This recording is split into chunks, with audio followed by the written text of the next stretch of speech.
This is for the players.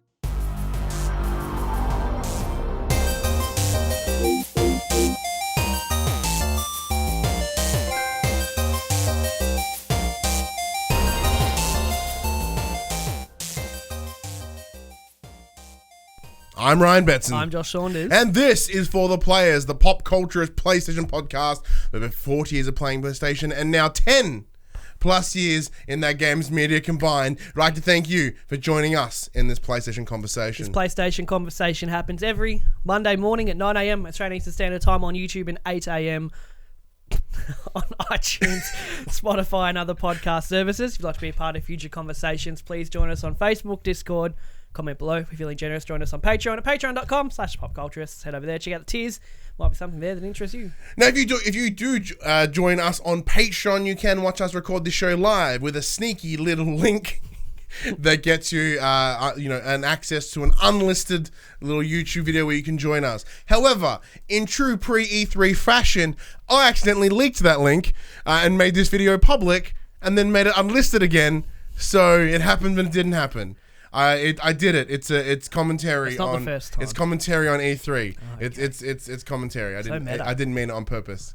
I wasn't an idiot, I swear. Mm-hmm. But if you want to show the love of the pop cultures on your body, head to popculturists.com/shop where you can buy shirts like this. And now newly, and this is the first time I saw that. it's kind of inspired by the Attitude Era WWE logo, but it's us. Interesting. And I did also buy the one that says wrestling. It's better than the things you like. It's a cool little thing, but I must have positioned it weird on the thing because it's like fucking sitting up here. I'm like, ooh, that's uncomfortable. So I have to lower that down in the thing and get a new one. Okay. We are also on Twitch at twitch.tv/thepopculturists. Now, as of right now, I'm unsure whether I'm going to be streaming the conferences because a lot of them I'm at work for. But forgetting that tomorrow, which is Monday, is a public holiday, I may do Xbox and Bethesda. Oh. Now that I'm aware it's a public holiday. Oh. Well, by the time this episode's out, Xbox will already be done. Yeah, so hope we did well. Yeah, hope you were there. Yeah, thank you for joining me. But yes, this is our pre-E3 show, so we've got a fuck ton of leaked news. We've got a fuck ton of predictions. I was putting the news together this morning, and every single time I opened another tab on the computer, I'm like, this is fucking bullshit. Can everyone just keep their mouth shut, please? Because this is the biggest news we've ever done. Like, the amount of news we've got to go through is just crazy. It's been, I don't even think our E3 episodes last year was this huge. No. And yeah, obviously predictions later. Yeah. And, because as I mentioned, as we did leak the link, we have our good friends, Jess, who is a Patreon supporter anyway, and Chris. So they're in the chat. So so when we get into Patreon predictions, hopefully they'll still be around and they can deliver some of their predictions. In like hope an hour and a half. What did you tell me this morning? Make sure you had your Weet-Bix. It's going to be a long buckle one. up and eat your Weet-Bix. It's going to be a big one. Yeah, big. Hey, Bean Man. Good. Very nice. So how'd you get up to last week? Because you weren't here. We had John O'Peck come in. How'd you go with that? It was good. Jono's a good kid. Who did my spiel? I did very badly. Did you? Yeah, I totally forgot it. Okay. I was like, because I'm so used to going, okay, Josh is now. What's the next thing I say? Bam. All right, cool. Yeah. So I listen to what you say, but I also kind of zone out for a minute. Ad-libbed. Yeah, but no, it was good. Jono came in. We talked about Death Stranding because he's a Metal Gear fan like myself, so we're able to sort of touch on those things. And then afterwards, we recorded an episode of Putting in Work because it's been 2 years since I did my last one, and lots happened in the last 2 years. So you were putting in work. We did put in some work. So I don't know. Why is it still on? It's from Oz Comic Con yesterday. Yeah, it was pretty cool doing the episode. I'm fucking leaving it. Just trying to cut that out. Yeah, no, I'm leaving that in. It was all well and good. The episode was fun. Thoroughly enjoyed it. John O'Peck, he's a good kid. Good kid. Thanks, Jono. No worries. Thank you, Jono, for stepping in. I appreciate it. I said thanks, Jono, and you said no worries. No worries, Jono. You champion. Said on his behalf because he's a humble dude. He is. But yeah, so how has your week been, or 2 weeks been, I guess? Yeah, right. Play anything cool? Yes. Oh. I played and finished Bioshock Infinite. Oh man, yeah, you were jerking that game in that chat. The game's fucking sick. Yeah. My God. Did you play it or not? No, I never played it. I liked it better than the first one, than original Bioshock. It was crazy. So good. Amazing. 10 out of 10. 10 out of 10. Not that we do that, but like for me, that game was perfect. Wow. Perfect. The last half an hour, I was just like, whoa! What the fuck is happening? Because that's the thing with the games that Ken Levine writes. You know, by the time you get to the end, you think, all right, you know, I see what's happening. You feel you know the voice. I'm feeling this betrayal / twist. I know, I can see that coming. Nah, here's all this other shit, and you're like, whoa! But the thing with having like those twists and all that in there, if you just have it in there, it's like, but when you look back on the game, you're like, oh, it all fits. It's not like it's a twist for the sake of having a twist, because all the signs are there. So on your second playthrough, you'd be like, yeah, it's like good TV. I see. Yeah, it's like good TV. Not like Game of Thrones was. Haha, meta. Game's great. Yeah. Got it for $10 on Steam. So big win. And bought all the season pass. The other two with all the DLCs. Played them. They're cool. Great game. Love it. Couldn't believe it came out 6 years ago because it looks amazing. Well, you run on PC though. It would scale well. Yes. No, I'm a PC gamer. PC Master Race over here. That's about it. Couple indie titles here and there. Nice. Nothing huge. Yeah. Very cool. That's it. Yeah, I've not played a lot this week, so I spent a big hunk of this week unwell. So I did have Monday off because I couldn't breathe. And one of the guys that I work with is immunocompromised. He has one lung. So I was like, probably shouldn't bring a chest infection in. Yeah. That makes sense. That one lung, I need it. Big fan. It's one lung. So I stayed home. I played Days Gone for like 5 hours. If it isn't Mr. One Lung. Not poking fun. It's, I was picturing that in like a Simpsons. Yeah, it's like a with a leg for an arm and an arm for a leg. No, he knows who he is. He's a good kid, and I did it intentionally to make sure that I didn't wreck his day. Saying that though, I was like, cool, I'll come in on Tuesday. And they're like, hey, and Paris is like, hey, he comes in on Tuesdays, right? I'm like, fuck. So I just isolated myself in the other room. I was like, hey. It's a coffee day for me in the office today. Yeah, I'll do the bookwork. I'll do all the admin shit over here. I won't get too close. Now I do know that Derek watches, so Derek, you're a champ. Hi, Derek. I was very, very concerned about you. Didn't want to hurt you. So I spent about 5 hours on Days Gone on Monday. I think I'm okay. Like, the game just keeps going, just going and going and going and going. I'm enjoying it though. I'm loving all of it. Well, you better hurry up because it's getting DLC soon. Yeah, I did. Yeah, that announcement did come through. So like playing it in bursts like I am, I'm actually probably enjoying it more than people that kind of ran through it because I'm getting these smaller tastes. So apart from the game feeling like a drag, 'cause it's so long. Like I'm not any of the repetitive nature in the game. I'm not sort of seeing. Which is good, I suppose. Saying that though, I did the same approach to Rage, and it actually made the game worse, as we talked about. Yeah. Other than that, I've had a pretty low key gaming week. Not a whole bunch. Yesterday I went to OzComic-Con. So my intentions for going there were to try interview Carmella, the WWE superstar. So I put the application in on Friday. Paris scored some tickets, some freebies. And I was like, well, I'm going anyway. So if I get rejected, who fucking cares? Oh, is that why there's such late notice? Yeah. I'm like, what do you mean you're going to OzComic-Con? Yeah. The day before we went, what do you mean? Well, Paris got he's a friend of his works for Spotlight. Spotlight's a big sponsor this year. Is it? So they're having a big cosplay booth, so they can go in there and buy fabric and sort of do cool cosplay things. And the people I was thinking, why the fuck would Spotlight? People teaching them how to do like tricks and stuff to make cool stuff. Brilliant idea. Absolutely brilliant idea. So I had a ticket and I was like, fuck it. I'm going to apply. See what happens. If I get a no, I'm still going in. If I don't hear back, I'm still going in.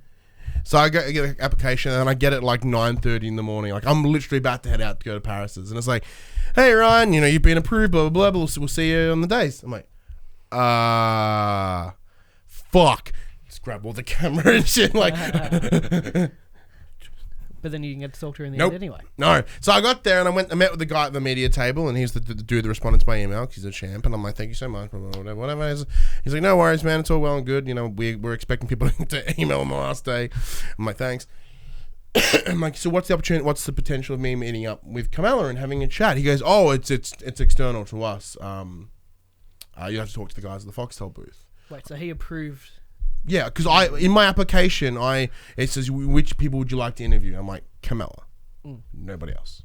So like my entire plan was for that one goal. I in the application, I didn't sell it as the PopCulturists. I sold it as the Young and the Wrestlers. Like that's why we are there. We are there for the sole purpose of the wrestling.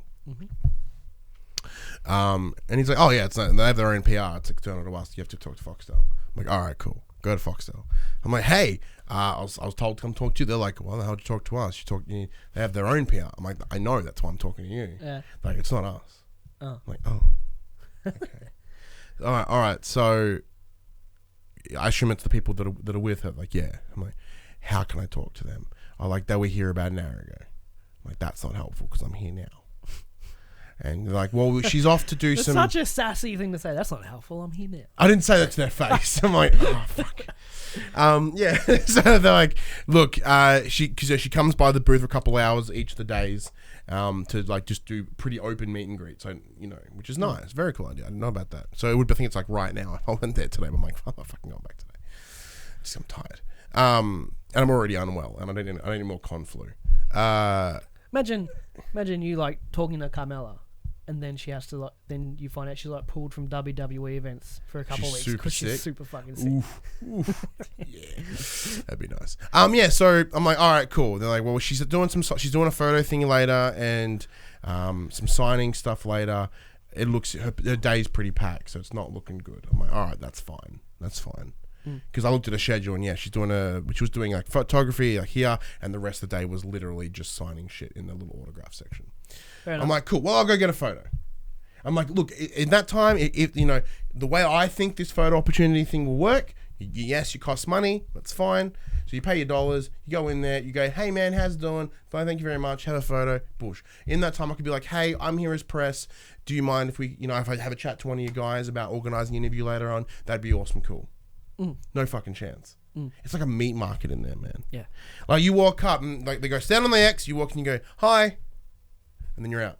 I don't even have time to stop. And mind you, the security guard that she was with was about 4 of these wide. That dude was fucking ginormous. I'm like, I don't want to cause any minor inconvenience here. Why aren't you in WWE? Yeah. It was that situation of, I'm going to obey the rules because you are a ginormous man. So I was like, all right, cool. Well, I got the photo and I can use the photo for some promo stuff for Young and the Wrestlers, and that's fine. Saying that though, I did go and meet the guy who does all the WWE comic books, and we had a good old chat, and he might be able to get him to commission some art of Gemini as wrestlers. Nice. That'd be cool. So that'd be really cool. Because he seemed really excited. So I went and got some art from him, and I'm probably gonna hang him up in here somewhere. And Wicked. yeah, started playing the games, but that was cool fun. I just thought I should talk about Comic-Con because I went and they gave me a pass. So thank you. But yeah, other than that, it's been a pretty chill week. We just watched speaking of more wrestling, we just watched Super Showdown. Just two old men fucking fight each other and die. That was bad. Oh, that was not a good match. But now we've got all that out of the way, we have to get into the games now. So yes. Brace yourselves. There's a fuckload of news in a section that we call Inform the Players. Yeah, the whole news section comprises of 1,332 words. Jesus, I'm gonna get this drink. It's normally like 400. Number 1. Let me zoom out a bit. I titled this one "A New Destiny." I like it. In their latest Vidoc, Paul goes, "Oh shit! I thought I was really late. Only up to the news. Sweet." and it's gonna be the news for a long time, Paul. I just didn't want. I was pushing. I'm like, I don't want to get into the news. It's gonna be so brutal.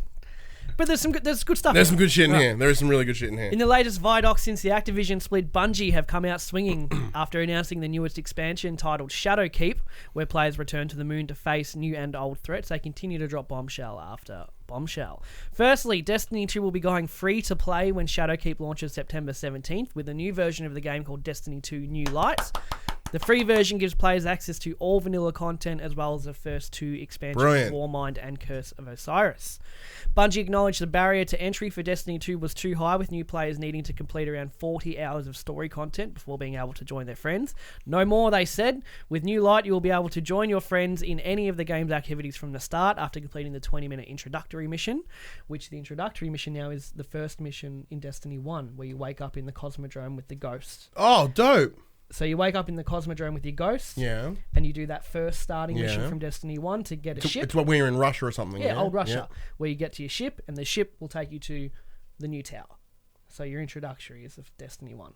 Brilliant. It's pretty cool. That is brilliant. On top of that, they are finally acknowledging Destiny 2 as a MMO and plan to redo the entire gearing system to add more RPG elements and heavy and customization. New abilities called finishers will be added, giving you a sort of fatality type move to use on your foes. And perhaps the greatest consumer-friendly thing, Destiny 2 will implement cross-save, giving you the ability to use your same characters across all platforms, including PS4. Apparently Sony confirmed that the day before they released this vid doc. With that comes the death of platform exclusive content. On PC on September 17th, the game will be leaving the Blizzard launcher and moving to Steam. Oh boy. Oh man. Funny thing about it moving to Steam is, as they were talking about, it was like when we needed to leave the Blizzard launcher, we needed to move on to an Epic partner, and everyone's like, no! Steam. Dude, this is massive. This is huge. I was genuinely mildly concerned about how Bungie. How Bungie were going to survive after the drop of Activision. And all this has really shown is that Activision truly were the ones holding them back. Yeah, and that's what, like, when the news first split, I think one of us said, we'll find out exactly what influence Activision was having. Yeah. And that Bungie did take a few subtle little jabs at that kind of corporate structure. Just a couple of, like, we wanted to do this. Ones, We've wanted to do this for so long. Yeah. It's good. It's actually, for this type of game, it's actually kind of revolutionary. It is. I mean, the alternative's always been Warframe. Warframe is free, it's in space, you do all this cool stuff. But for this type of such a large-scale game, it's really, really good. But especially after 2 games, like 6 expansions or whatever, like, there's a lot here in the Destiny lore, right? And for them to be like, nah, we're up and changing it because now we have the ability to do what we wanted to do. Yeah, and that also it going free to play makes the Eververse a little bit more palatable. Mm-hmm. You know, the in-game shop where you can buy cosmetics and all that. It's like, well, the game's free. So, yeah. Having said that, so when you boot up the game, now, you got to finish the vanilla campaign, Curse of Osiris, Warmind, and Forsaken to be able to play with your friends. Mm-hmm. And how they're doing it, don't know exactly how they're doing it, but they're doing it so after... Chris says, damn it, guess I'm playing Destiny again. So you already started. I did. I started playing it yesterday, actually. Yeah. So I don't know how they're doing it, but they said as soon as you finish that introductory mission and get to the tower, you could go with scaling, I imagine. Scaling or something like that. Like in Destiny. I'm not Destiny, like Division. Yeah, they'll be doing something.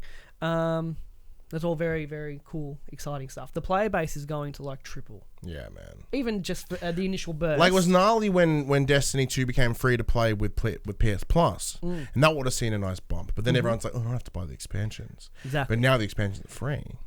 Yes. So when it's free, you don't get Forsaken with it.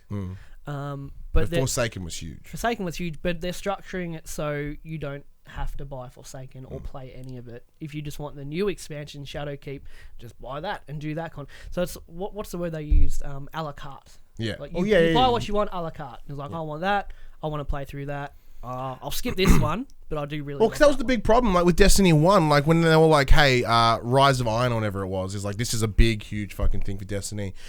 Problems you may have had with vanilla Destiny, which I did. They're like, it's been fixed here. I'm like, sweet. And like, but you have to buy every DLC up to this point. I'm like, that's like 4 things. I'm not. And they're talking about all these bundles they have to keep coming up with. You know, they release a new expansion, so you got to bundle the last ones together, and it's just becomes a mess. So they're like, let's just separate, make it all standalone. You get all the year 1 content for free, and then just a la carte, buy what you want to play. Brilliant. Amazing stuff. Incredible move by Bungie. Because this Vidoc, they call them Vidocs, like video docs. I thought you spelled it wrong. No, that's actually what they call them. Okay. Went for an hour and a half. and I watched the whole thing. I've watched a couple of them in the past. Like, this isn't a new thing. This is how this is their updates. Yeah. You know, state of the game kind of things. But the one thing I took away from this really was just the vibe from the studio and all the people, like all the workers they were talking to and all that. There's just such a underlying, like, that everyone's just seems so happy and so positive.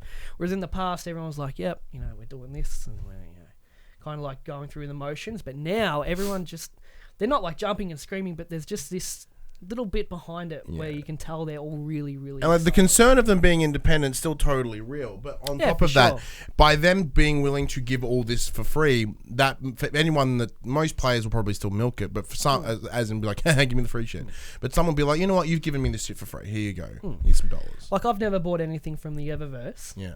But when it goes free and I'm playing it, sure. I'll, you know, see a cool looking Titan armor set. Fucking oath, I'll get that. Yeah, That looks cool. if I go back, which I may, bad bitch baby PopC purple, as I'm saying. Well, and like I said, with the structure, when you come back, like, you can play with me and Max just like that. Yeah. No dramas. You don't have to. It's not cross play though, is it? Not cross play. Okay. But there is cross save. So I do plan on actually getting it on PC and just trying it on PC as well. But like, I can play on PC. And if it's free to play on PC, I'll probably jump on it. Yeah. But it's like, but you know, hey, do you want to play? I'm playing on PC, I'll play on PS4. All right, I'll just turn my PS4 on. All right, now we're playing together. Same character. Genius. You know, it's so cool. Genius. Very, very good. Very good news. I hope that everything works out for Bungie, because this really shows that they care and they're willing to, like, shake things up and try new things. And they also, in the whole vid doc, didn't mention Destiny 3. Good. So what I take away from that, maybe they're still going to do it, it's possible, and launch it as free to play. But what I'm taking it as is that they want Destiny 2 is the platform. Yeah. And then in the future, they just It's what they should. add on It's what they to it. should have done. Yeah, like Play Rocket League. World of Warcraft. Yeah. You know, all the expansions, it's still the game though. You don't buy World of Warcraft 2 and then have to do this. Or Which is what, by them acknowledging it's an MMO, that they can use that trick. And that's exactly what the guys at Ubisoft Montreal were saying. Chris says crossplay would be awesome. Why can't we just be friends? Maybe they will. Who knows? But Ubisoft Montreal said that they don't want to make Rainbow Six Siege 2. They want to just bring Siege to the new gen and just keep going with that. That's their platform. Yeah, and with this backwards compatibility of the way it looks. And I really like that idea of not making a sequel necessarily for these games, but just building upon it. Because then you don't lose anything. If they do make Destiny 3, all this stuff in Destiny 2 is just pointless now. Like Destiny 1 is just fucking pointless now. Yeah. Whereas just building on this, and then in 5-10 years, you've just got thousands of hours of content. It's very cool. I'm very, stoked. very cool. I did fire it back up last night just to kind of see where we're at, what's going on. Feel good? Yeah. I plugged my PlayStation into my 4K computer monitor. Holy fuck. Yeah. Holy shit. I never really know, like, because I've always played PlayStation on big TV, big screen. That's cool. But the response times and all that bullshit on the because I bought a really good computer monitor. The times that I've played when I used to play PS4 on this monitor here, which is the monitor I bought off David Bajan years ago, it's fucking brilliant.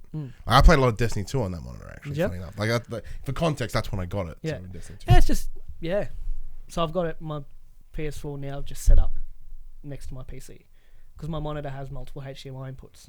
It's because I've got two monitors.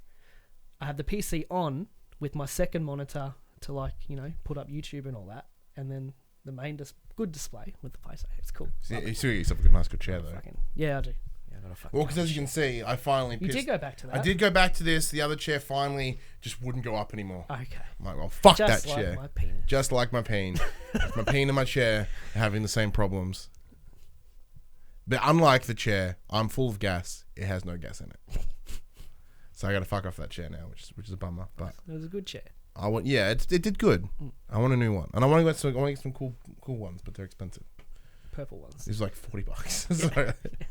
Number 2. Anyone that's willing to supply chairs, we'll take you up on it. Number 2, Rocksteady Studios, the developer behind Batman Arkham series, has confirmed that it won't be showing its new game at E3 2019. Game director and co-founder of Rocksteady, Sefton Hill, took to Twitter to break the news, following numerous fans asking if the studio will be revealing its first game since 2015's Arkham Knight. Unfortunately, Hill confirmed the team will be remaining in London, hard at work on their next project. He made a similar statement for last year's E3, the Game Awards. Accompanying the Game Awards no-show statement, however, Hill did confirm the studio's new project would not be a Superman game. I can't touch on that because I have predictions around that. Ah, for E3 predictions. Mm-hmm. They said they're not going to be there. Rocksteady's not going to be there. Yeah. Oh, you mean Warner Brothers, Montreal. Yeah. Okay. Well, anyway, it's Rocksteady is not going to be there. It's only a bummer because I truly think that, like, look, I'm going to get my prediction out there. I'll mention it again later anyway. I've been thinking the this Warner Brothers Montreal folks implied that they won't be there either. Fuck. Well, that's my other prediction. My prediction, well, I guess now it's wrecked. My prediction was that we would see Warner Brothers in there in some capacity, whether it be Rocksteady or Warner Brothers Montreal. They will either be doing the game that I originally heard it as was Arkham Insurgency, and then I watched, funny enough, Paul's video this morning, and he called it Arkham Crisis. So my prediction was that WB Montreal would be there to either do the next Arkham game or they would be showcasing the Harry Potter game. No, I do. Because I don't. Because as much as I would love Rocksteady to do the Harry Potter game, I don't think they would be doing it. I think it's more likely that Montreal would be doing it. I think so, but the Harry Potter universe is quite dark when you pull it back, and I think Rocksteady could do that really well. I hope that, either way, I hope that Harry Potter game is real. Yeah, me too. Like, so bad. It's gonna be so cool. But so now I guess that's that's up in the bite, so that's fun. We'll know tomorrow. Well, yeah, we'll know this time tomorrow. Jess goes, tell me about those Arkham things. I'm all over it now because I'm enjoying Arkham. She's playing Arkham Knight now on stream. So there was this rumor mill that there was a new one coming out called Arkham Insurgency, which is the one that I heard, but now it's maybe Arkham Crisis, and it's based very heavily on the Court of Owls. Oh, that'd be cool. That would be very, very cool. I've reread those comics quite a few times. Yeah, it's very good. It would be set prior to Arkham Asylum because at the time, if it was being handled by WB Montreal, they were doing the prequel-y one. So they did Arkham Origins, and this would be set after Origins, but not in Asylum City Night. Asylum City Night? Yeah. There's a lot of info on the net, Jess, if you want to go hunting. Just saying. Number 3, Sony's Uncharted movie will be hitting during the holidays next year. Oh, really? Sony has set December 18th, 2020 release date for the video game adaptation, which stars Tom Holland as treasure hunter Nathan Drake. An Uncharted movie has been long in development, with THR reporting 2 years ago Holland was joining the project. In January, it saw 10 Cloverfield Lane director Dan Trachtenberg come aboard, following the exit of filmmaker Sean Levy. The latest draft of the screenplay adaptation for the Naughty Dog video game is coming from Jonathan Rosenberg and Mark Walker. So they're doing it. They got a date, but have they had a date in the past? I don't know. Like, I know, like, it's been in pre-production forever, but I don't, as far as I'm aware right now, I don't think it's ever had a date. Well, it has a date, and it's happening. So and it's within a reasonable time frame. It's like a year and a bit. Yeah, I don't know. It means they start shooting. I'm sure they are. If they haven't already. Yeah. I call this one A Song of Ice and Software. Ooh. Mm-hmm. After rumours suggesting A Song of Ice and Fire author George R.R. Martin and Bloodborne developers From Software were working on a game together, new details suggest that the title Elden Ring may reportedly be revealed at E3 2019 alongside several other alleged Bandai Namco games. As posted by industry analyst Daniel Ahmed, ZoogX on Twitter, and posted on 4chan, as reported by Game Informer, From Software is allegedly set to reveal Elden Ring, a new RPG from Hidetaka Miyazaki and George R.R. Martin. Elden Ring is allegedly in development for PC, Xbox One, PS4. No release date has been given from this rumored data. Additionally, the alleged description of the game calls it a fantasy action RPG and From Software's, quote, largest game to date. How big is From Software as a team? Oh, that must be huge. Because they just released Sekiro. That's my thing. Like, that's why I thought there was no substantial substance to this rumor for that reason. Because I'm like, well, they've just finished Sekiro. Like, even then, even in the last, 6 to 8 months of production or whatever, they may have toned it down and moved on to something new. But either that or this is coming out in fucking years from now. We should jump in the chat just quickly. In the Chris is surprised by Tom Holland. Jess says, is he going to play young Drake? And Chris says, and after all the work Nathan Fillion put in, I think they're going for like a young Indiana Jones sort of style. Yeah, that'll be fine. What's your thoughts on this with the George R.R. Martin? Martin. Where did that come from? Where the fuck did that come from? Said it funny on purpose. Martin. Sure. See, the thing for me is, I'm like, hey, you want to do the book? But I think it's more of in like a creative capacity. Like, obviously you can't fucking dev a game. He said he consulted. Yeah, so he was there. Yeah, because they're calling it a fantasy action RPG, so maybe it is more, instead of gothic horror, like they have, FromSoft has been, maybe it is more fantasy, and they're like, well, who's the biggest fantasy writer today that we can just have a chat to about some things. I think it was like, because, you know, by the sounds of it, they want to go more story, because like the Bloodborne, the Soulsborne genre has had a lot of, you know, implied story, and you kind of got to dig a little bit for it. There's a lot there. But you just got to go hunting for it. Yeah. Where I think they maybe bring it to more of this. Or if you subscribe to Vati Vidya on YouTube, fucking great. He does all the lore for those games. It's so good. Well, I think they might be bringing a bit more to the forefront, because if I remember right, Sekiro did have a little bit more story. Like there was a more story focused in Sekiro, so it makes sense if they want to go down that route here. This game is not coming out for a while, if it is in fact real. But even if it is, you know, after my experience with Sekiro, I'm probably not going to buy it, because I'm just not good at them. These games. I'm not good at them, and I'm not one to put in the time to get better. That's on me.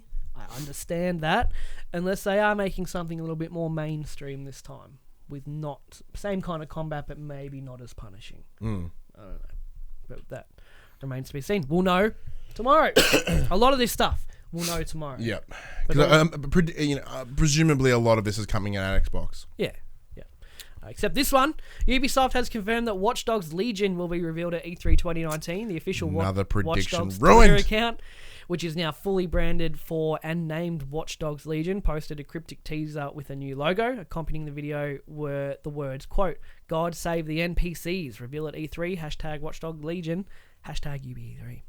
This reveal arrives a day after the leak that said the next Watch Dogs would indeed be taking place in a near-future dystopian version of London. The quote, "God save the NPCs" line from the above tweet is also in line with the leak, which said players will be able to assume the role of any NPC they encounter, and that players will see different things at different points in the game, depending on which NPC you're playing as.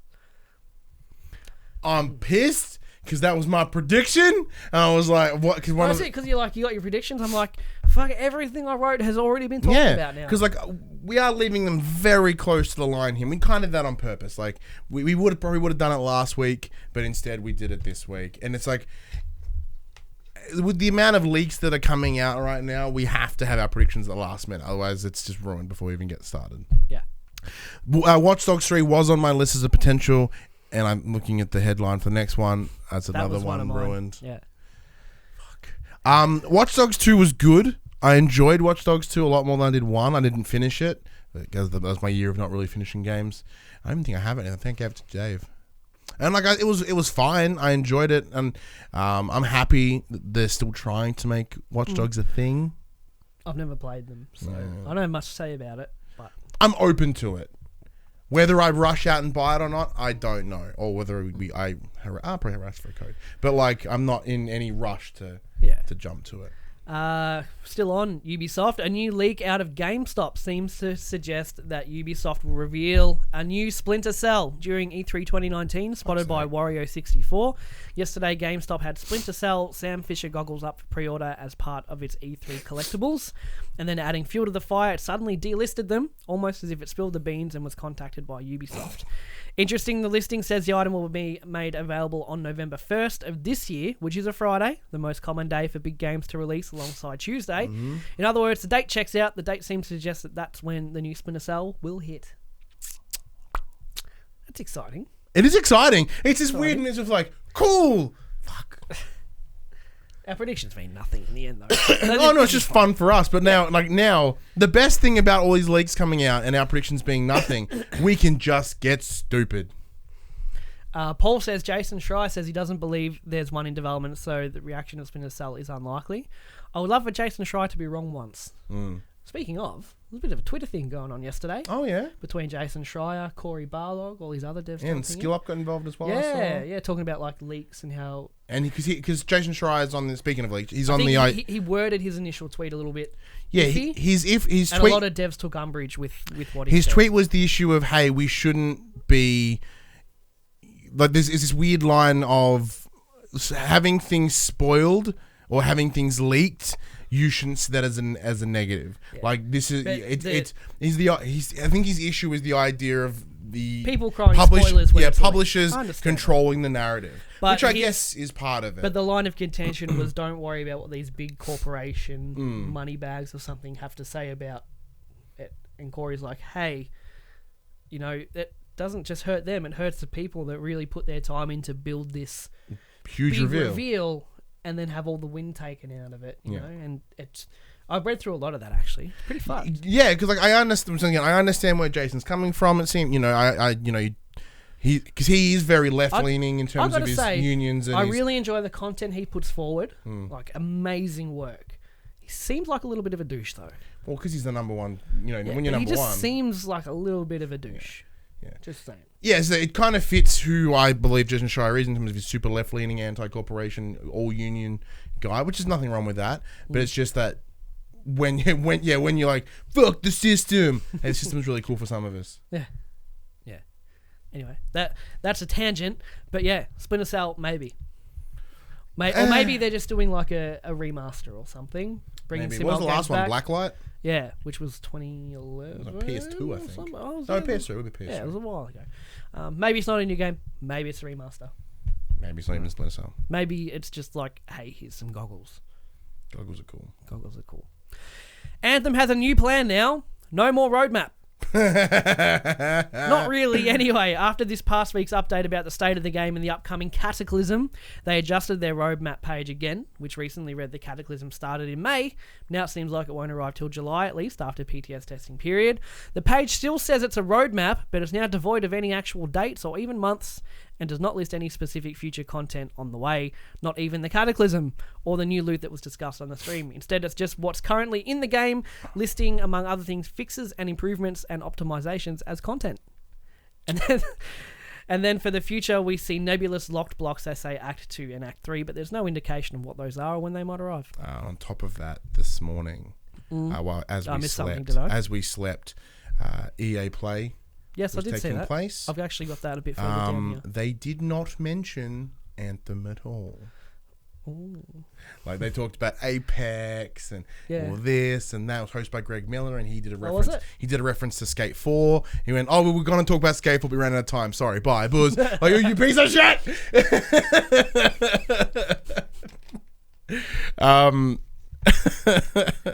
So they didn't especially touch on it at all. With our first news on with Bungie, free to play, Destiny 2, all this stuff. That's kind of like the old nail in the coffin, I think. Well, and as was the big fact that Anthem, like when during development, weren't even allowed to reference Destiny or talk about Destiny. And now maybe they can, but Destiny are like, no, we're changing everything. They're like, I guess we have to be. Fuck. So, it is what it is. It is what it is.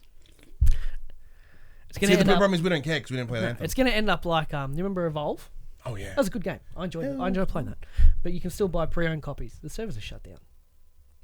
But you can still trade it in. And it's going to end up at that point, I think. Jess says it is disappointing. So it is disappointing. I don't want to see a game fail. Yeah, me either.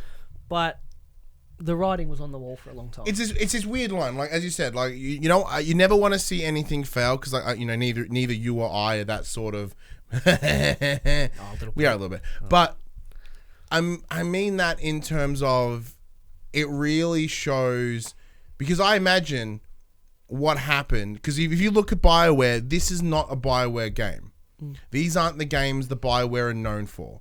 This sounds like EA going, you are making a Destiny game. Like, we can't make a Destiny game. You are making a Destiny game on Frostbite. Having said but you know what I mean? Like, but having said that, like, look at, a studio can change their direction. 100%. Look at Guerrilla. What they did with Horizon from Killzone. Yeah. Crazy. But the difference there is they wanted to go in that direction, whereas possibly BioWare were forced to go in that direction. Because from Jason Schreier's big expose, they said it wasn't until they saw the trailer at E3 that they realised what kind of game they're actually making. Yeah. And that's a problem. That's a huge problem, and that comes from upper highs, as my son would say, from the upper echelons being like, this is what you are doing. Like, we don't have the capabilities to do that. Yeah, but this is hot right now, and this makes money, and we want to make money. You're doing this. And we don't have the knowledge. Yeah. Like, but Can we reference the other games? No. it's like, yeah, but like, do you want it to be like Destiny, or like we don't talk about Destiny here? No, we don't want it to be like Destiny. We want it to be like Anthem. What is Anthem? It's like Destiny. Shh. So like, yeah, it's all it's doing, and this is, I'm sure this has happened before and it will happen again. It just shows that this industry is cutthroat and chasing trends isn't where it's at. But hey, it worked for Apex. Yes, their revenue's dropped off a lot, but they're still making millions per month. Yeah, see, Apex, the problem that Apex is facing comparatively to like to Fortnite is these guys are doing big updates once every like 2 or 3 months, where Fortnite, you're like, hey, it's Tuesday. Yeah, it gets annoying after a while. Yeah. Stuff and things. Borderlands 2 has a new DLC that will be out by the time this episode airs, and it's free, and it's huge. Whoa. The DLC is called Commander Lilith and the Fight for Sanctuary, where you will get to fight entirely new bosses, explore new zones, and of course get new loot, with the DLC introducing an entire new tier beyond Legendary. Level cap has also been increased to 80, which suggests just how big the DLC actually is. Newcomers, however, can still get to enjoy it just for the story, as there is an option to immediately boost a character to level 30 to access Commander Lilith and the Fight for Sanctuary. It's free. It's huge. Assume it adds on to the Borderlands Handsome Collection? Well, it's free, so yeah, you can just get it, and you get a character boost. Like if you just want to play that new DLC, you can just boost a character and go, whoop, here we go. That's excellent, especially now on PS, with it being $9 on Steam. Chris told me, what? Borderlands 2 DLC? What year is it? It's kind of bridging the gap. Yeah, because like it's $9 on Steam right now for the Handsome Collection. It's free on PS Plus. Mm-hmm. So this is getting this is clever. This is all teasing. This is all getting run hard for Borderlands 3. Mm-hmm. Yeah, it's big and it's free. I intend to be trying it tomorrow.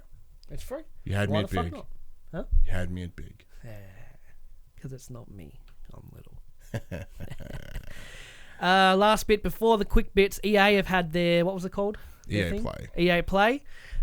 3 things of note. Zoink Games' new title is called Lost in Random, and it's a blend of strategy and action that explores the notion of chance and possibility set within a beautifully dark, vivid world. Zoink released Faye in 2018. That was cool. Hazelight Studios' new game wasn't fully revealed or titled, but the team did promise that it will give players a fresh new take on the challenges of working together. Hazelight released A Way Out. Oh, yeah, man. So those guys. And Glowmade will be releasing a co-op action RPG called Rust Heart that follows the player and their handmade robot sidekick as they adventure across vibrant alien multiverse. Glowmade is creating this as a compelling mix of tactical action roleplay gameplay, player invention, and spray paint.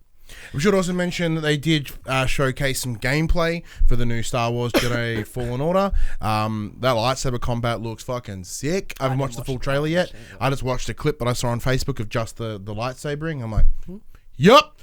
It's cool to see EA do like pushing more indie titles. Well, because they do have that indie initiative. Like it's where like Yanni, Unravel came from, and of course like a Way Out, and what's it called? EA something.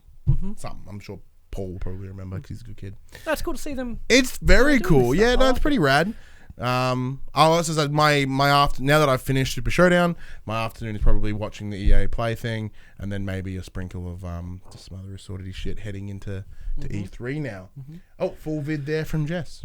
What time does Microsoft start for us? 6 a.m. Okay, fair enough. Quick bit. You school tomorrow? No. Oh, fuck yeah. That's why I said if you stream it, I'll jump in. I'll maybe jump in the chat. I'm debating because my Millie has work tomorrow, so she'll have to go. Like James will be with me, that's fine. So during the Xbox, I'll probably be in here, and he and I'll probably have breakfast in here, and he'll probably sit there and just la la la on the microphone as he does. Like I said before, Ubisoft Montreal wants to bring Rainbow Six Siege to next gen and does not want to do a sequel. Cool. Love it. The Last of Us and Uncharted 3's multiplayer servers going offline September 3rd. I'm baffling it's still going. Yeah. THQ Nordic announced Destroy All Humans remake. Apparently a lot of people are excited for. I never played it. I don't care. But, THQ Nordic doing all the things. Days Gone free DLC adds survival mode difficulty and weekly challenges. Bing. THQ Nordic also dropped a trailer for Darksiders Genesis, where you play as the final horseman Strife in a top-down ARPG a la Diablo. That looks dope. That game looks dope. I'm very, very excited. I like Darksiders. Yeah, man. And finally, Oh, I thought you had something else. No. Top selling games for the week ending 2nd of June 2019. Number 10, Team Sonic Racing. Number 9, Rage 2. Number 8, GTA 5. Number 7, Blood and Truth. Number 6, Black Ops 4. Number 5, Fallout. I missed a game. Number 10. Number 10, FIFA 19. Number 9, Team Sonic Racing. Number 8, Rage 2. Number 7, GTA 5. Number 6, Blood and Truth. Number 5, Black Ops 4. Number 4... Fucking hell, all these numbers, man. Look here. Number 4, Fallout 76. Number 3, Mortal Kombat 11. Number 2, Cricket 19. Number 1, Days Gone. Days Gone, man, it's way back up. Yeah. Days of Play sale. Totally what it is. We haven't mentioned this yet. Speaking of Days of Play sale. Speaking of, we haven't mentioned it. So, Paul, Darksiders, boy. As of the 7th to the 17th, I believe, of June, 18th, it's 11 days. Sony is having their Days of Play sale. So you have the ability to buy that awesomely cool, slim PS4, the one that's like a nice steel grey. If it wasn't a slim, I would be all up on that shit. Slims are fun. Yeah, but... Plus, we bought last year's one, so maybe probably not me buy it again. It's basically the Steam Summer Sale on PlayStation. Yeah, pretty much. So a bunch of the key first parties are on sale. On top of that, their controllers are about half price. That's at JB. That's at EB. At most of your common retailers. PSVR bundles are next to nothing. Mm-hmm. Good stuff. Yeah, I think you can get God of War for like $25 or something. Yeah. So like they have a crazy. Recommended price, and then I'm sure everyone's being competitive on the top of that again. I think it's Spider-Man for like $30. Speaking of the Steam Summer Sale happens soon. Detroit is like $8. Yeah. Yeah, crazy. Such a dope game. Do you need a piss or anything? No, I'm pretty good, man. I'm ready to rock and roll. I'm ready to push through. I need a piss. Oh, you can do some whiz. I'll talk about something. No, it's okay. I'll hold it. And of course the PS1 Classic is $39. Wow. That's real. We'll go I'll talk about PS1 Classic. No, it's okay. Talk about it. Oh, yeah, well, because of the thing with PS1 Classic is my wife bought it on release day for the full price. That's what you get. That's what you get for being excited. That's what you get. All right. So, sorry, you go ahead. That's it for the news, Ryan, as we have a chat to the players about E3 predictions. So as we do every year, and every other motherfucker with a YouTube channel does, we are putting down our predictions for E3. Now, the big thing here is for the rules that we always put in place. These must happen during the conference. There is a little bit of that's a new rule. It was unspoken last year. Yeah. It wasn't. Yeah. Well, it's only because like Dylan's fucked us 2 years in a row. Yeah. But we're not hashing it out for any prizes. Yeah, there's no prizes. There's no trophy this year. This is just for funsies. I couldn't actually come up with 3 for Square. Because I don't care. One of mine got super vague. I'll give it. Oh, you wait to get there. So what we've done is each of us have pulled 3 bits of predictions. One for so Xbox, Bethesda, Square Enix, Ubisoft, and Nintendo. Mm-hmm. Now, for those that are watching in the chat, you keep score. Scores are cool. I'm down with scores. I mean, there's no competition, but I mean, it'll be fun to know how we went. Do you even know where the trophy is? Oh, James found it in a box. He's like, mine, and ran around with it. I'm like, but I need that tomorrow, man. I gotta reclaim that shit. It's tradition. All right. Well, in that case, Jess, you can be scorekeeper because I trust you more than Dylan. I'm outraged. Jesus. No, but Dylan fucked us last year. I know. He fucked us so hard. Yeah. All right. So what we'll do is we'll unload our 3 predictions and then we'll just bullshit about what we think will happen at Xbox. So kicking things off with Xbox once again, once this episode goes live, Xbox would have already taken place. Fingers crossed, we are already correct. All right, number 1, go to you. Phil Spencer. Yes. We're wearing a stupid T-shirt with his jacket. Nice. Do you think it's a predicty shirt? No. So it's just a stupid shirt? No, it'll be a shirt that everyone's like, what? It means nothing. Yeah. But as is tradition for Phil Spencer, T-shirt with his suit jacket. Okay. So do you have any idea? That's not really... Because like Battletoads was on there a couple years ago and that's coming back, I guess. It'll be a Gears shirt. You reckon Gears? Gears is getting a release date for this year. Okay, so the Gears isn't part of the prediction, but no, we're just spitballing in the end here. That's just a statement. Yeah. Okay. I think Dying Light 2 will get a release date during Microsoft Showcase. That's prediction 1? That's prediction 1. Okay, prediction 1 is Dying Light 2. Yeah, totally. Oh, you got that too? No, but like I completely forgot about Dying Light 2. Actually, but that's being published by Square, dude. Is it? Yeah. I'll move that to Square then. Yeah, I'm down with that. I'm okay. Is it? Really? Yeah, apparently it's been published by Square. Like, Techland aren't being independent about it. I'll find out. You keep going. Pretty confident. My first one is kind of vague. The new Xbox will be announced. However, there will be no date and no console will be shown. So it's pretty much going, hey, we have it. Then I'm willing to kind of be okay with them showing like a little, kind of like they did the Project Scorpio video. Obviously that ruins my prediction, but that I think is probably the best way to go about it. Like, it's not coming out this year. I think we'll hear more about it next year. It's published by Square in America. Oh, okay. He's doing it in external. Techland. Oh, okay. So just in America. Well, then in that case, because this is, I would put that in your Square predictions then. Yeah. Yeah. So the Phil Spencer thing was my number one prediction. And Chris says, isn't that tradition? Getting fucked over by Dylan? Seems to be. I hate that tradition. Tradition sucks. Number 2. Well... Oh, actually, what's your thoughts on mine? No, well, that was one of mine. Oh, okay. They'll mention next gen. Dude, are you as specific in mind in terms of no date, no nothing? I'm going to say we get a pick. A picture Of the next console. Do you reckon it will just look I like need to an separate Xbox? it from yours. Yeah. Do you reckon it will look like just the Xbox they have now, or do you reckon they'll do something it'll cool with literally be an X. just a bit of shape. Yeah. But they found out that having that shape is actually like Good for so cooling. ergonomic that everything fits perfectly with great, and at the top of the X is where your fans come out. Oh, okay. That's not part of the prediction. That one part. We're getting a picture though. Yeah, yeah. Okay. I have to separate it from yours. What do you reckon they'll call it? The Xbox. Just the Xbox? The Xbox. I think that... I think we get the Xbox and PlayStation. I think the Xbox is certainly very likely. Only The PlayStation sounds dumb. Yeah. PlayStation sounds good. Yeah. But just Xbox, that's how it's referred to now anyway. Yeah, and plus with their backwards compatibility and they're trying to blur the line of generations that they've mentioned in the past. There's all these things, these little bits of info here that would make that seem very likely. I'm down with that. I'm super down with that. And don't forget, chat, we want to hear your predictions too, so drop them in there as well. We'd like to know. My number 2 is Gears of War and Halo 5 will have a 2020 release date. Halo 6. Halo 6. Oh, right, Halo Infinite. So I didn't realize to Halo 5. But yeah, so they will be shown, and they will be shown 2020 release dates. Neither of them are coming this year. Gears is this year. Gears is this year? You're pretty confident? It's already been a leaked rumor. Motherfucker! Chris says Josh described a drone and a big X with the fans. That's it. Yeah. So when you want to take it to your mum's house for the holidays, just fucking fly it up. Jess has not. I'm pretty sure I saw a leak that Gears is coming out this year. Damn it! Can you Google that? It's not called Gears of War 5, it's just Gears 5. Yeah, they removed the of War. Paul says Gears is 110% this year. Motherfucker. Wow. This is rumoured. It is a rumour.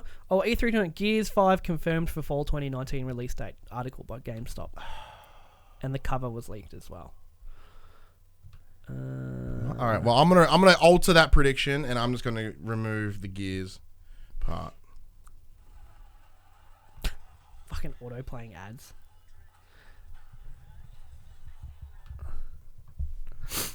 All right, so in that case, my prediction is now just Halo Infinite with the 2020 release date. You can't change it now when you find out the news. What? I let you move yours. That was you offered. Who the fuck cares? What was your number 3? I guess. We'll get 2 exclusives from their newly acquired studios. Oh, mine goes the other way. I said no new games from the Initiative, which is their claim to be a quadruple A studio, or any other recent acquisitions, except for Ninja Theory. Thank you, leaks, you bastards. Instead, the presentation will be primarily third parties. No, well, they said they've got 14...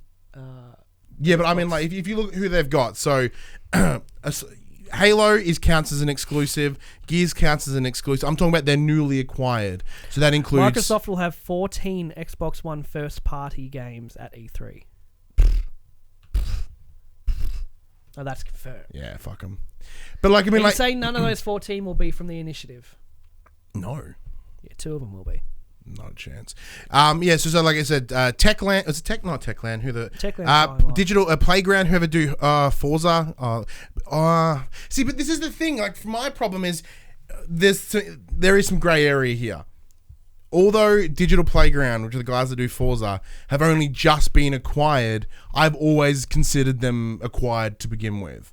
So I'm talking about like Ninja Theory, the guys that are doing the Outer Worlds. What you considered them as is not true. Is not true. Yeah. Okay. It doesn't matter what you thought. This is facts. Okay? Yeah, okay. This isn't including Outer Worlds. Yeah, the Because guys. that was already announced. So the guys that did We Happy Few, the guys that did Outer Worlds, they don't have anything new. They will not have anything new because they've just released shit. The guys that did State of Decay, they don't have anything. They just released some shit. Like, that was the point I'm getting at here. Because once again, even though the State of Decay guys, I would probably consider them already acquired, even though they only just got acquired. Blah blah blah.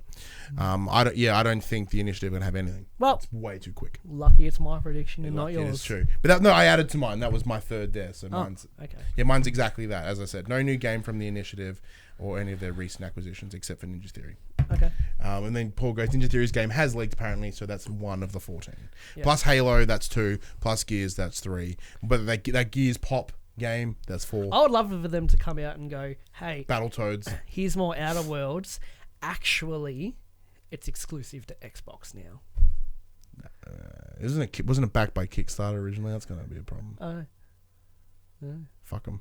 Fuck them. Shit. It's your fault for backing shit on Kickstarter. All right. What other shit can we talk about? That'd be a bombshell. Yeah. That'd be just like, holy fuck. Like, they're really putting money into this. Yeah. Let's talk Microsoft. Let's talk Microsoft in general now. Okay. Because I think we've done 3, yeah? Or did you have more? I did 3. Yeah. Oh, cool. Well, it's bullshit. So, like, some of the obvious ones there. Will o' the Wisp, like the Ori will be there. We'll no doubt see Cyberpunk there. Any sort of note third party will be there that don't have their own publishing conference, and that's going to be to Xbox's advantage here. That conference is going to look packed and it's going to look brilliant. Yeah. We'll get some more Cyberpunk stuff. We know that because there's a huge mural. That's why I didn't put it in there for that reason. Like, that shit's not. I don't want to. I'm still. We're not going to get a date for it still. No, if we do, I reckon we'll get 20. They'll say 2020. Yeah, if we do, we'll get a window and it'll be 2020. Yeah, ish. Like an asterisk above it. Like an asterisk. Like, not really. No, it's a maybe. Like, it's 2020. It's going to come out in December of 2020, but we fucking said 2020. So conditions apply. Yeah, see in store for details. Yeah. No, it's just going to be a packed show. Yeah. It's obviously what everyone's going to be watching the most because it's all going to be there. I can't wait. As Paul said, Cyberpunk isn't playable on the show floor, so there probably won't be a date. If they had a date, it'd probably be playable. Yeah, if it was, I'm not saying it's in trouble by any stretch. No, but I do think by them not having it playable by press, it's not fucking coming anytime soon. No chance. And that's okay. That's fine. It's gonna. Is there anything else that will probably be there? Probably get a lot of the Bandai stuff. I reckon that if a FromSoft game will be there if it is. I would argue that Bandai have had enough leaks that they could have had their own showcase. They probably could have, yeah. And what about you guys? And it'd be better than Square's. Tell us your things. Because Square's always suck. Yeah, Square's conference sucks dong, man. They used to be my favourite company in the world. Way back Final Fantasy when they were Square Soft. Yeah. They're my favourite company in the world. And for the last decade and a half, I just haven't given a fuck about anything they do. Yeah, I'm excited for Xbox, but the thing is, because I just don't. I've really have pretty much a no fucks given about this year's E3. I will also get, I would say, final confirmation of the Xbox Ultimate Pass. Game Pass and PC Games Pass. Which is cool. PC Games Pass is amazing. That's actually incredible. There's been leaked images and all that, so they're doing it. Yeah. Do you think they'll announce a bunch of games? Because I want to try playing Rocket League on PC, just for the 4K goodness of it and the 60 FPS and all that. I don't want to buy it again. If I get Game Pass, I'll just play it on PC. Don't have to buy it. Paul says, hate Square, guys. Embrace the dark side. I fucking hate Square. I don't like it. All right, moving on. Bethesda. Do you want me to kick this one off, or you want to go? Well, we'll keep you going first every time. It'll open with a live performance of Doom music. Oh, I want you to be true so much. I want that to be so true. Well, they did Rage last year, Yeah. and they've said that Doom Eternal is their big focus this year. Yeah, Why makes sense. wouldn't they have a live performance of Doom music? Mick Gordon. Yeah. I'll just Fucking shredding. come in my pants. That's it. The show will open with it. Yeah, man. I'm going to pull back. There will be a live Doom music performance. I'm not saying they're going to open with it, but they will play live Doom music there. Dig it. Paul James, to be honest, I love Square because I'm a massive JRPG So dork. was I. Yeah. I used to be. But now Atlas fills all those needs for me with Persona. So My first one is they'll touch on the Fallout 76 roadmap because they do have plans. They will possibly acknowledge that they may have fucked up. Oh, Todd already did. Yeah, but I mean, like, on a stage, they'll be like, yeah, we kind of fucked up, so we're backing it up, and here's a bunch of stuff. I don't think they'll acknowledge they fucked up. I Not think those exact words, No, of course. they might be like, rocky start, huh? Yeah. But you think they'll double down on it and be like, I think so. it's been in the top selling for months. Yeah. and months. Because now that it's cheap, everyone's picking it up, and they're like, all right, because, like, it's my understanding there's no season pass, so I think they will be like, all right, cool, we may have fucked up, but here it is, and they'll talk about PvP, and they'll mention these things, and these not predictions. I'm just doing, adding on top layers here. So like they will, because for like the amount of money that went into this, I'd like to think that they're going to put more in it. They're not going to let it go the way of Anthem. No, but they've already shown that they're not letting it go that And way exactly, anyway. and I do it because they still released like the Wild Appalachia. It's been nearly a year, I think. 8 months. It It was October last year. was October last year. 'Cause it was just 8, before 9 PAX. months. And they're Just still after sticking with PAX. it. They're still updating it. So. Second one, Todd Howard will not be in attendance. Oh, I like that one. Do you reckon he's a little bit too hot at the moment? No, I just don't. Because his appearances, he's not at every single one. He's there when it's like, When it's we got needed. some big shit. Yeah. He's not going to be there because Bethesda game studios don't have big shit. They got Starfield and Elder Scrolls 6 obviously in the works, but I don't think it's anything worth him coming down to do a presentation. Well, it'll be Pete Hines, I think, will be doing. Yeah, I the think Pete talking. Hines will be primarily. Yeah. But no, Todd Howard. I mean, I'm not saying Todd Howard won't be there. He'll be at E3, but I don't think he'll be part of the Bethesda presentation. Well, my next one bumps off that. There won't even be a mention of Starfield or Elder Scrolls 6. I got the opposite. Oh. I said they will stupidly talk about Starfield. That's my exact words. They will stupidly talk about Starfield. Well, because I think they made a mistake last year by mentioning it. Oh, they've acknowledged that too. Yeah, and But I don't think that means. if they talk about that for the next like 6 years, a waste of our time. Yeah. So I think I agree with you on no Todd Howard, and by doing so, that separates Starfield and Elder Scrolls 6, so they won't be. Actually, I there. guess I kind of went against myself with that, didn't I? Todd Howard's only there for the big stuff. They'll talk about Starfield. Todd Howard won't be there. Fuck am I talking about? Anyway, that's it. I've got it in there. That's my you've three. nailed it down. That's All right, well, three. my third and final is Doom Eternal will get a release date, and it's October of this year. You're putting October as Yeah, I'm putting October part of of the this prediction. year. Yeah. I have no idea why, but Interesting. I'm putting it down as October of this year. I think it'll be sooner than that. Really? I reckon they're gonna go August. Oh. I reckon it's fucking done. You reckon that shit's coming? They're very good at doing that. Yeah, they are. If Well, through I'm through going- all Bethesda's faults, they're very good at going. Here's this game. It's out in like 3 months. Well, that was my idea here, in the same way as Fallout, right? And like Fallout 4, they're like, hey, we're talking about it comes out in October, and I'm like, cool. I think Fallout came out in November, but I'm like, Not a October's prediction of mine. I'm going to say August though. I reckon Yeah. they're ready to fucking go. like October's pretty quiet, so I think by dropping in October, they're gonna go have a good move. I don't think October is quiet though. Well, it's not really like early October. I'd say August is quieter. You got Outer Worlds in the first week. No, I don't think. Yeah, anything- see, but October has like Call of Duty and Medieval remake. Woo, watch out. Yeah, I'm Pokemon's. yeah, Is it October? Pokemon? Uh, Or, no, it's November. no, Pokemon's is November. You still sticking with October then? 100%. All right. Doubling down. Okay. Ubisoft. I only got 2 for these guys That's fine. I got 4 for because some I reason. had Splinter Cell. Oh yeah, now I've got 3. Hang on. I had Splinter Cell. I had Watchdogs. Yeah. So they kind of fucked me with that. So I only got 2. I got 3 now because I got Ubisoft will get patented Ubisoft live gameplay with voice comms for Ghost Recon Breakpoint. Yeah. You know what I'm talking about. Yeah, but I think they're going to do it in a... Oh, Pokemon is November, as is Star Wars. Oh, shit.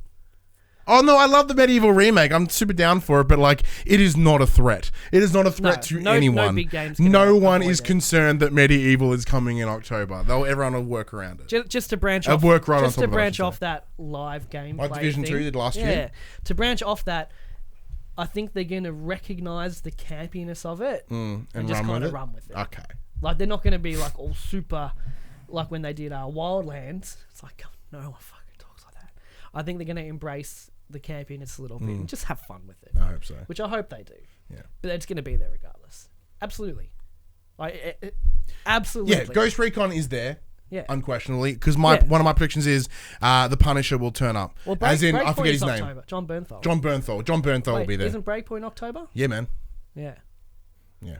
Just So, fuel. John Bernthal will be there as a representative for Breakpoint. Hell yeah. Did you see the new story trailer with him doing the voiceover? Oh. Graphic noise. I love him. Yeah. Like, he's such a badass, and he really has that cool, calm, and collected villain Like that will fucking horrible. fuck you up. Yeah, horrible. In the click of a finger. He's really got it down. It's like a 2-minute story trailer where he's talking about the foundation of the Wolves, which is his group. Really, really good. Yeah, I recommend you I'm watch super that down for trailer. that game. It's very, Actually. very good. So that was an easy prediction. That one. What's your second one? Roller Champions official reveal and release date. Oh yeah, is it Roller Champions? Their sports ball game. Is that what it's called, or you just give it? That's a the name? name the internet has given it, based off the leaked image of people with rollerblades. Oh, Jess, does that mean Chris Conway will be there for Breakpoint too? The leaked image has like rollerblades. Yeah. Rollerblade ball. And people, I think we're just calling it Roller Champions for now. Nice. Yeah. It'll get a proper reveal and a release date. Interesting. Which would be cool because... I'm down for it. I'm not going to play it, but I'm down the idea. I'm down for the idea of it. You know, Rocket League has held that space for so long with not really any competition or any alternatives. So to see what a big AAA dev could do if they want to be like, hey, here's this fun thing. Yeah, that'd be cool. My second one... Chris Conway just finished up the last of his mocap for Breakpoint. My second one is there'll be no release date for Beyond Good and Evil. Oh, I forgot about that. And to add to that... Beyond Good and Evil 2. Yeah, Beyond Good and Evil 2. Add to that, it's probably not even there. I guarantee it's not even there. You reckon? Yeah, fuck yeah. They went pretty hard on it last year. Oh, yeah. Too hard, maybe. Oh, yeah. That game is not anytime soon. Yeah, okay. So for that reason, like... Well, because Ubisoft said they had 4 big AAAs before March. Yeah. We've got Ghost Recon, Watchdogs, Skull and Bones is out, Roller Champion, Ghost Recon, Watchdogs. Yeah. What were the other 2? There's no Assassin's Creed. There's no Assassin's Creed this year. Splinter Cell could be that possibility. That could tie into my third one. Maybe they're tripling down on Roller Champions as a big AAA release. Because you don't have a third one, do you? I don't. Well, I'll drop this third one, and then you can just fucking pull one out of your butthole. Some Ninty / Ubisoft crossover, maybe that Mario vs. Rabbids 2 or something. That's actually what I wrote. What? Minty? Ninty's a Nintendo. Some Nintendo / Ubisoft crossover shit, maybe Rabbids 2 perhaps. Okay. Like I think Nintendo and Ubisoft have kind of become these strange bedfellows. Like they did Mario vs. Rabbids, and that was a couple of years ago. They did Starlink, didn't go well, but they did it. You know, there is building there. Maybe Rayman perhaps.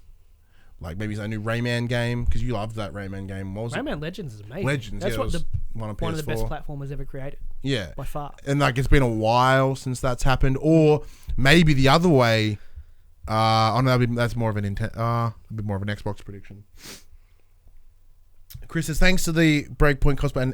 Breakpoint, I don't have a cosplay lined up for years to come. I got nothing. Still got nothing. You could rock it. You got backwards hat and beard. Yeah, I could do You could do some. Aren't you guys normally like 6 foot? Shut up. I'm the stealthy one.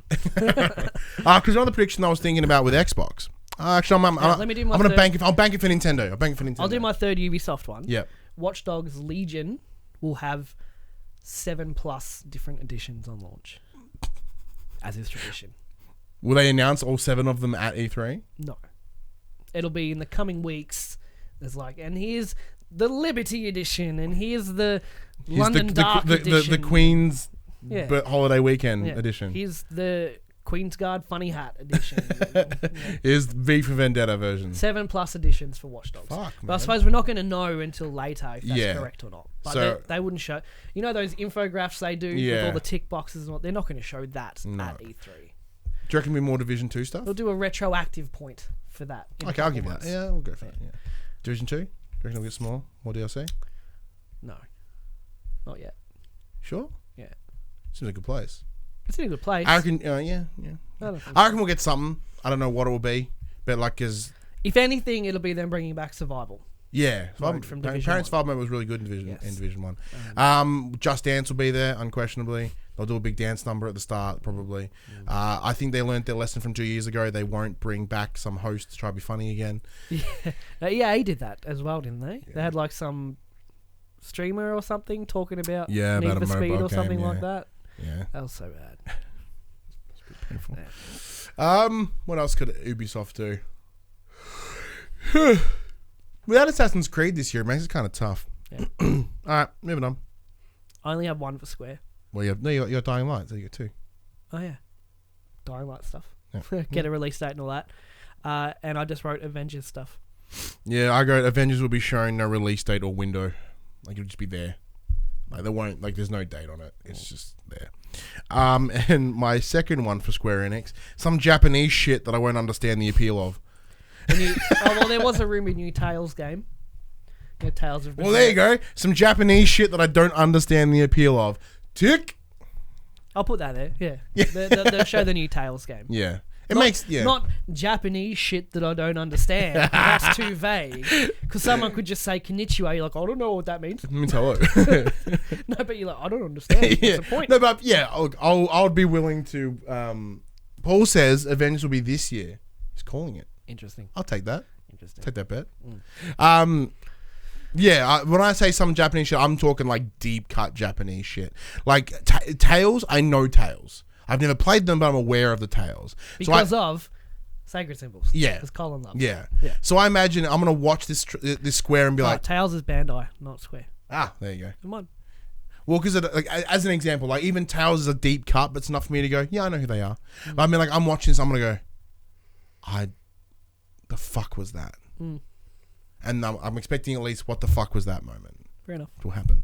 One other thing, Square things will be there. No Final Fantasy 7 stuff because they just showed. Yeah, stuff. no Final Fantasy 7, no Final Fantasy at all. I'm putting that on there. That's going to be my third one. No Final Fantasy at all. No Final Fantasy. Nothing. Nada. Fuck Final Fantasy. All right then. Well then I'll say yes, Final Fantasy something. Oh, yo, it's on. Yeah, it's on. Well, I needed a third. So. It's on. Like, you got nothing Final Fantasy. No, nothing. I'm saying something Final Fantasy. Yeah. Even if in a name drop, that's a point. That's technically a point. Yep. How hard did you go with your Nintendo ones? Not hard. Me either. I would have said Pokemon, but they talked about it already. That's true. That's Dickheads. true. All right. Actually, I should probably put my no Final Fantasy. Paul says so wrong. Final Fantasy 7, and he wouldn't even rule out Final Fantasy 16. Yeah. Not coming. Nintendo. Bowser himself will make a live appearance. When they're in their direct. Yeah. Not the new head, the guy that took over for that. Reggie. I forgot about him. Yeah. Because his name was Bowser. His last name's Bowser. I forgot about that. So he'll do the whole hello. Yeah, hey, I'm Bowser. Here's what we're doing. Did you see it was his original like announcement picture or like a picture of him like being inducted or something? His shelves at the back have like Mario like getting fucking hanged and shit. Yeah, it's Mario and Luigi just tape the shit up. And shit. Love it. So he's playing up his name a bit. I like it. But no, he'll. No, I'm not saying he'll be in the direct video. I'm saying he'll do a live appearance in the video. Well, because they only do the direct, they don't do a stage show. So I think if in the start of the direct, he'll be like, "Hi, I'm Bowser." Yeah, I'll be down with that. I agree with that. My one is they'll announce some new Nintendo 3DS games because they just won't seem to let that old ass tech die. Fair. Well, I've said they're going to release a new Animal Crossing game. That was my third one, yeah. Because everyone's fucking keen for it. Yeah. I want to play it. I want to see what the big deal is. Yeah, I think I'll dig it because like it's apparently it's got that same sort of grind as I farming played games. the mobile game for a little bit, and I enjoyed it, but I didn't like the mobile aspects of it. But obviously those aspects are not in the actual game. So I'm keen to check out an Animal Crossing game. Yeah, I'm in the same boat. Actually, I think Animal Crossing. And my third one is they won't say anything about Nintendo Online. It's a shit service, and they must know it, and they're just not going to mention it. Interesting. My second one, or my third one, sorry, is some PS3 games will be ported to the Switch. Any examples? like as in like PS3 generation, older games that like some last gen games. Yeah, last gen games will make their way to PS, and everyone will be like, "Oh my god!" And I'm like, no one's came out that game in 8 years. I saw someone predicting The Witcher 3 on the Switch. Fuck. If you downscale it enough, anything will run. Yeah, well, dude, the thing is, like, one of the guys. I saw a picture side by side of in a Fortnite gameplay. Someone's in like the burger shop and they look in the deep fryer. There's chips there. On the Switch, it's just a yellow puddle. Yep. Because it can't render the chips. Dude, one of the guys at work bought in Mortal Kombat 11 on the Switch, and it looks like a PS2 game. Yeah. Dude, it's the compromises you got to make for portability. Yeah, I understand that, but at the same time, there is no incentive to play on the Switch apart from portability. Like, well, that's the whole selling. Yeah, but either like you mildly would be interested in playing on when you take the train on a Monday. But the rest of the week, you'll never touch it. I drive everywhere. I play it at work because the guys I work with like it. Like, I mean, there is no desire for me to play portable, and like that, even though I'm not a trophy hunter, having no achievements makes me incredibly unlikely to play the Switch. I'm the same, which is weird. I don't hunt trophies, but I like getting them. I like having them. And I like the option when I finish a game, looking at it and going, I only need like 3 more. Well, I did the same thing with Blood and Truth. Like, I didn't aim for it, but when I finished Blood and Truth, and it's like, you're at 70%, I'm like, ooh, I'm gonna chip away at those last couple. Yeah, I'm the same. Yeah, man. And as much as the problem is, like, I enjoy the Nintendo. I love Nintendo. I don't love Nintendo. I'm aware of Nintendo. Like, we've had a great relationship with them in the past, but I've actually been on the fence about selling it.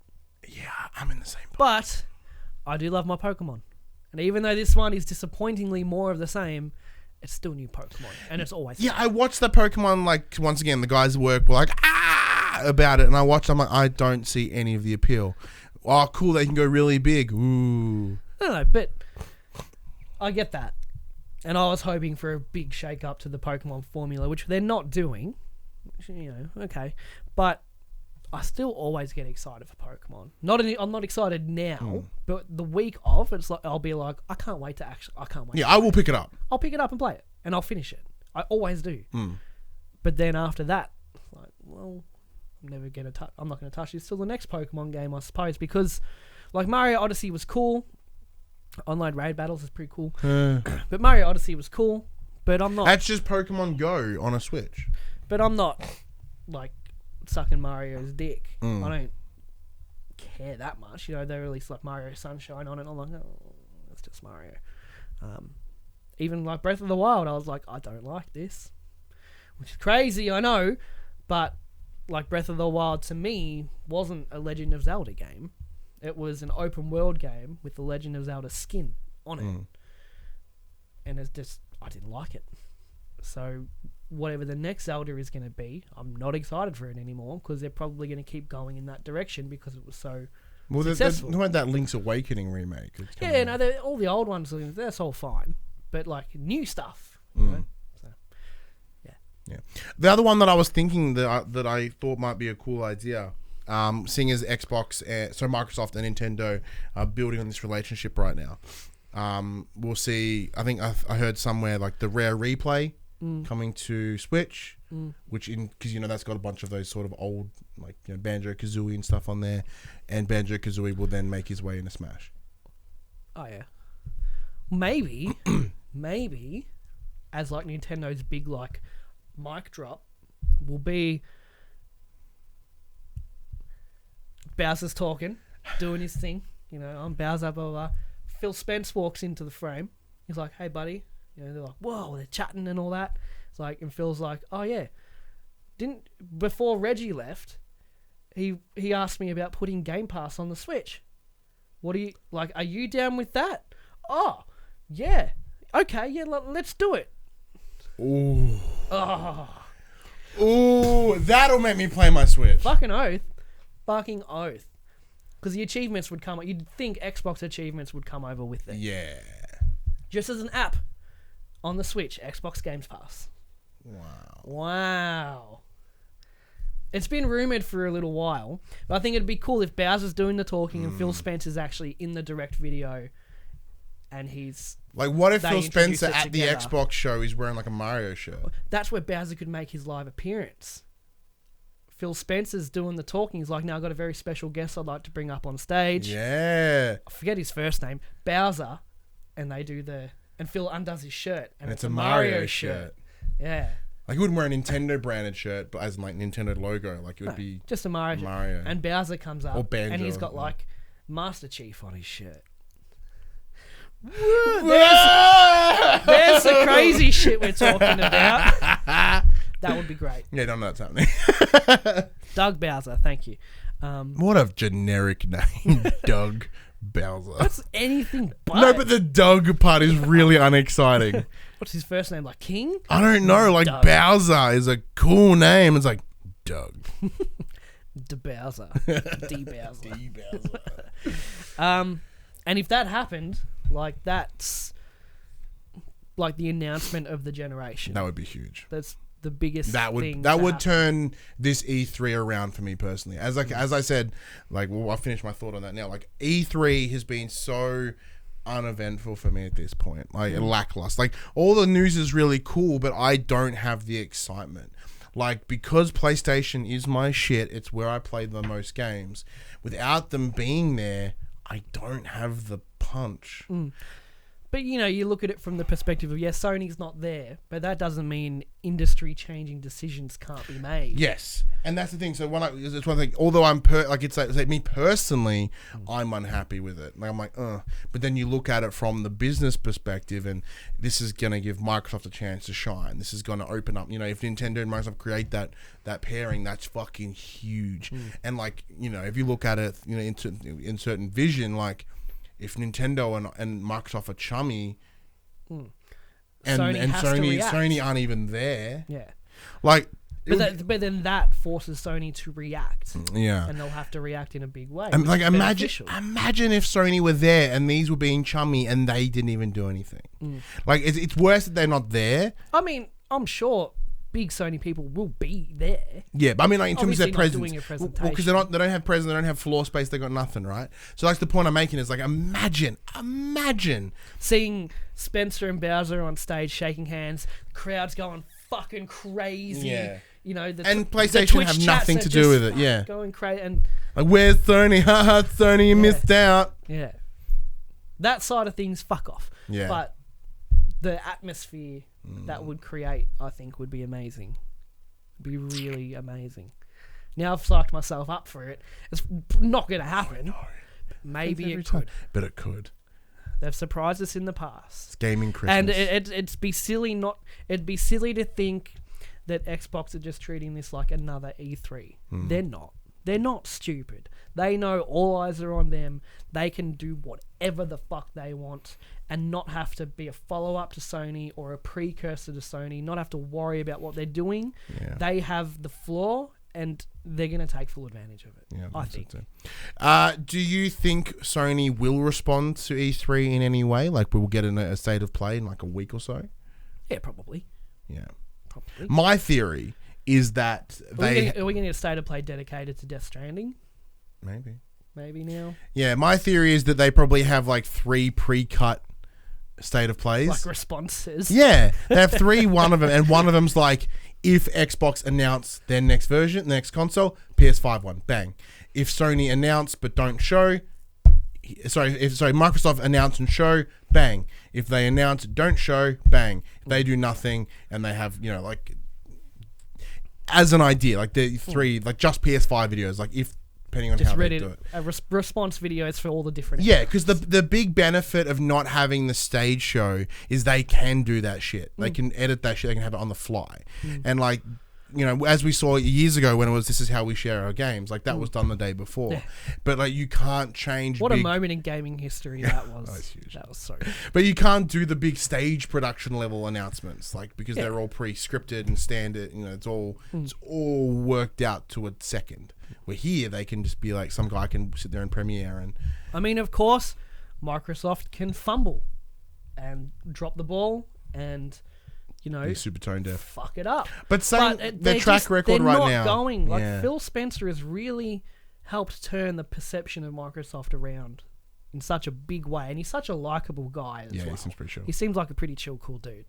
And you know, the face of the that's when you talk about Xbox, you think Phil Spencer. Like he's the face of the company for even I think casual fans. Yeah. And then when you compare him to the likes of Sean Layden, who is essentially the face, and he seems really kind of hoity-toity, and then you look at Phil Spencer, and he's like, okay.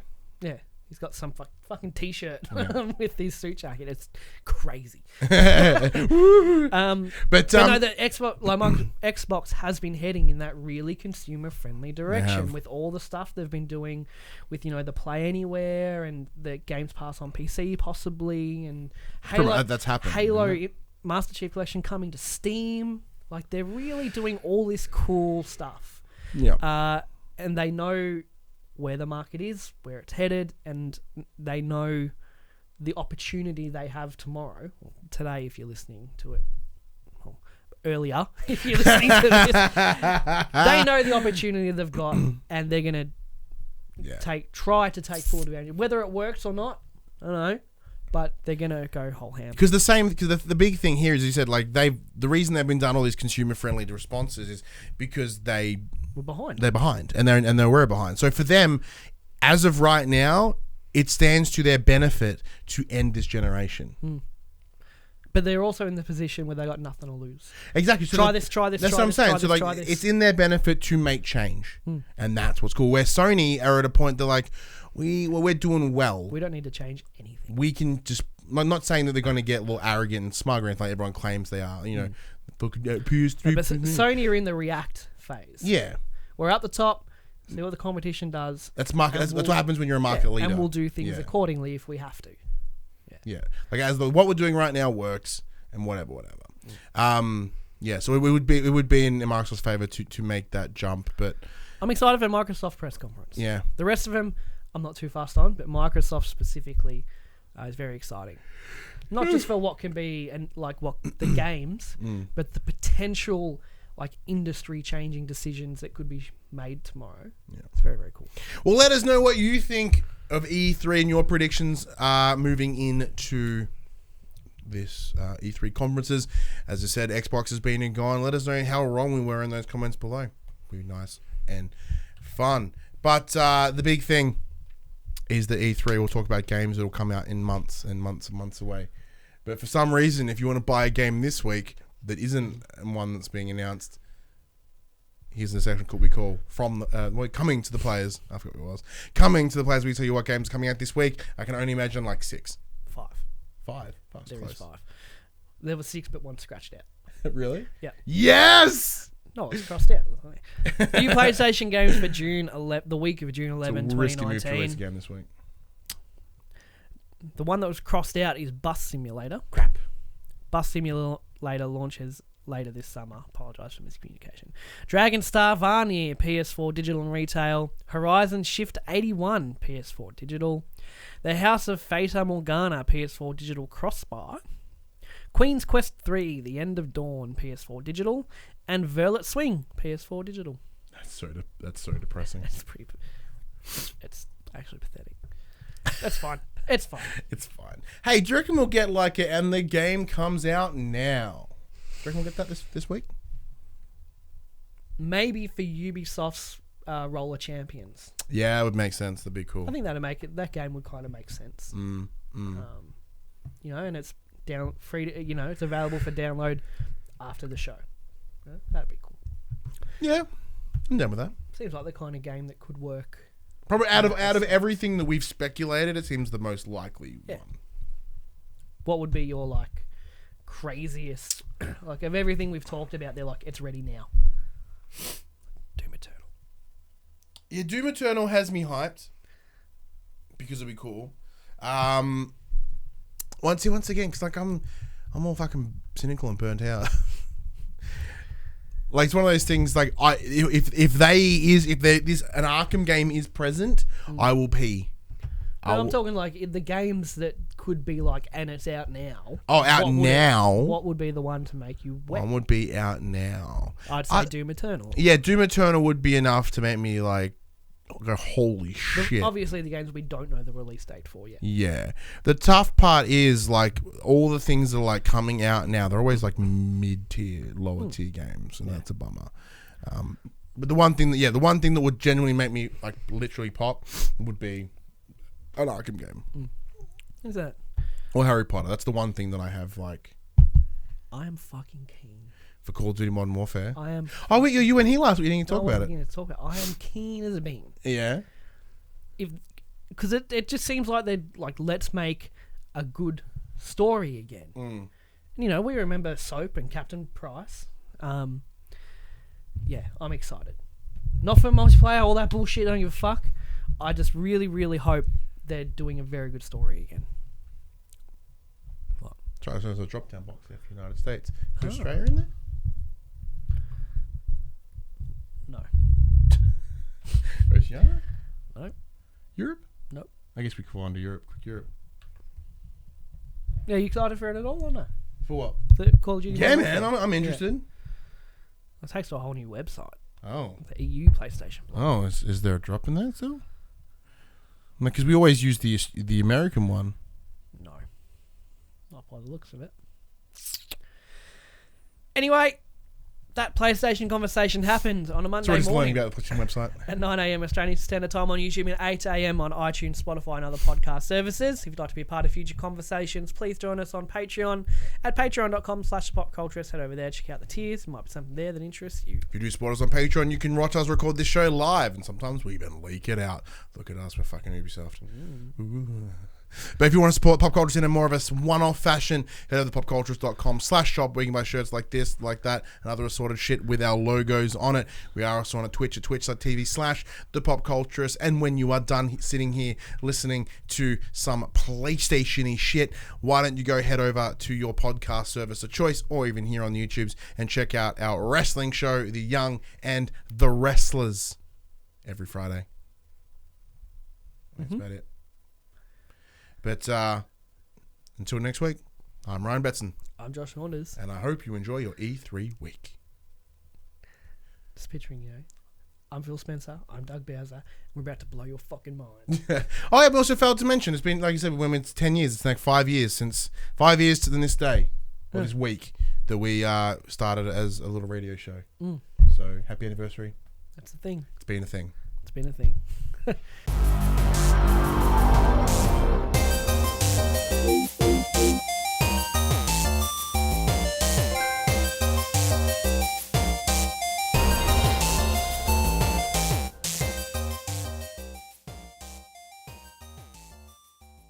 For the players, the Pop Culturist PlayStation podcast is fan supported at patreon.com/thepopculturists. And we'd like to thank our Patreon producers and our Patreon founders for their kindness, their support, and their generosity. Our Patreon founders: Alpha Ferret, Craig O'Flaherty, David Chataway, Jesse Stevenson, and Jacob Garner. And our Patreon producers: Damien Holdies, Hakim NPC, Lee Wintershoven, Paul James, Pure Mongrel, and Sean Levitt.